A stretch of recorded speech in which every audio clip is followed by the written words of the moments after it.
In the gospel today, we see Jesus and the Pharisees have a public fight about the Jewish tradition of washing hands before eating.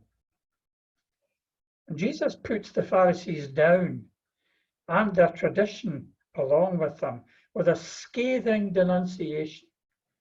He calls the Pharisees hypocrites who have God on their lips but not in their hearts.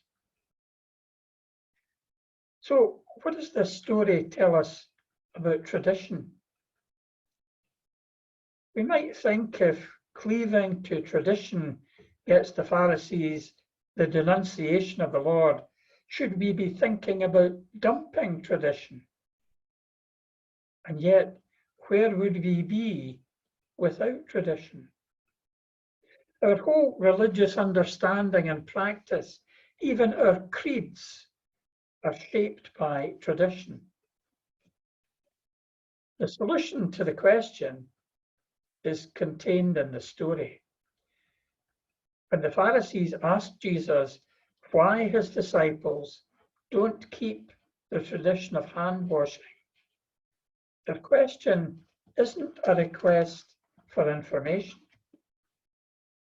It's in fact a challenge to his whole ministry.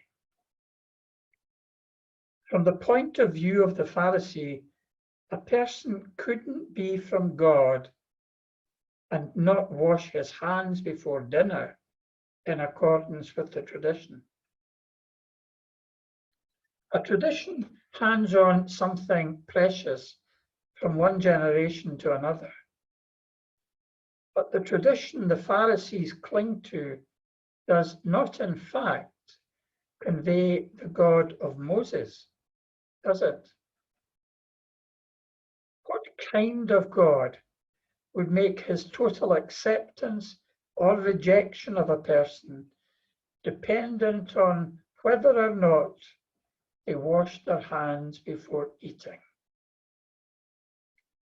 Where is the righteous, merciful, loving God of Moses in this view of the Pharisees? In the first reading, Moses orders the people to communicate God's commands without adding or subtracting anything from them. The Creed, which we profess at Mass, is part of the tradition that structures our faith. It does not violate this order of Moses because the Creed does not change the biblical teaching. It only unfolds them and gives deeper insight into them. When the Pharisees view hand washing above the true goodness of Christ, they don't transmit what Moses gave them. They wreck it in the name of tradition. And that's why Jesus says the tradition of the Pharisees is the tradition of men. These defenders of religious tradition have lost their grip on the very thing they were supposed to pass on: God's goodness and love. And that's why Jesus calls them hypocrites. It's a cautionary tale for all of us, is it not? Because 2,000 years on, there seems to be a lot of hypocrisy about. We've seen it throughout the pandemic. Political figures demanding standards of ordinary people and doing the very opposite in their own lives.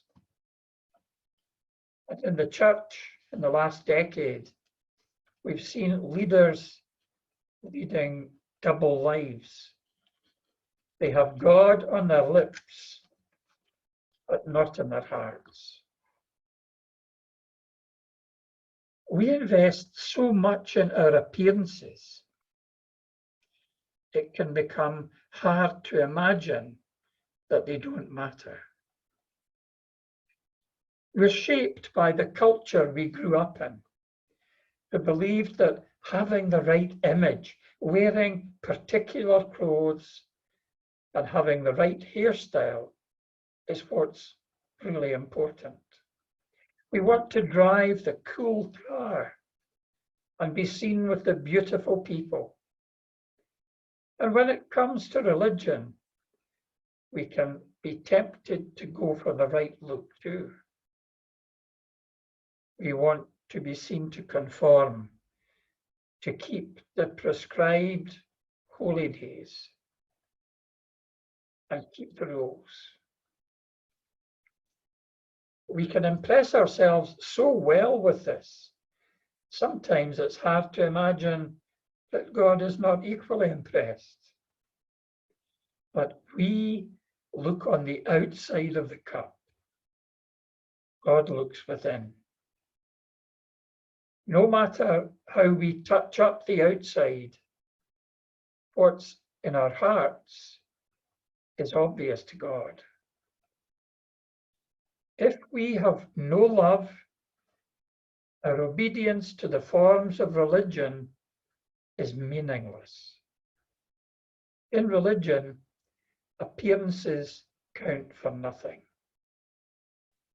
Bending the knee when our hearts remain hard gets us nowhere. Clasping our hands in prayer when we don't open our hands in charity reveals our double standards and hypocrisy. Speaking of God's love when not practicing God's justice is a form of blasphemy. Rituals are only symbols. If they are not confirmed by our real life choices, they collapse like a house of cards. Missionary discipleship is all about walking the talk.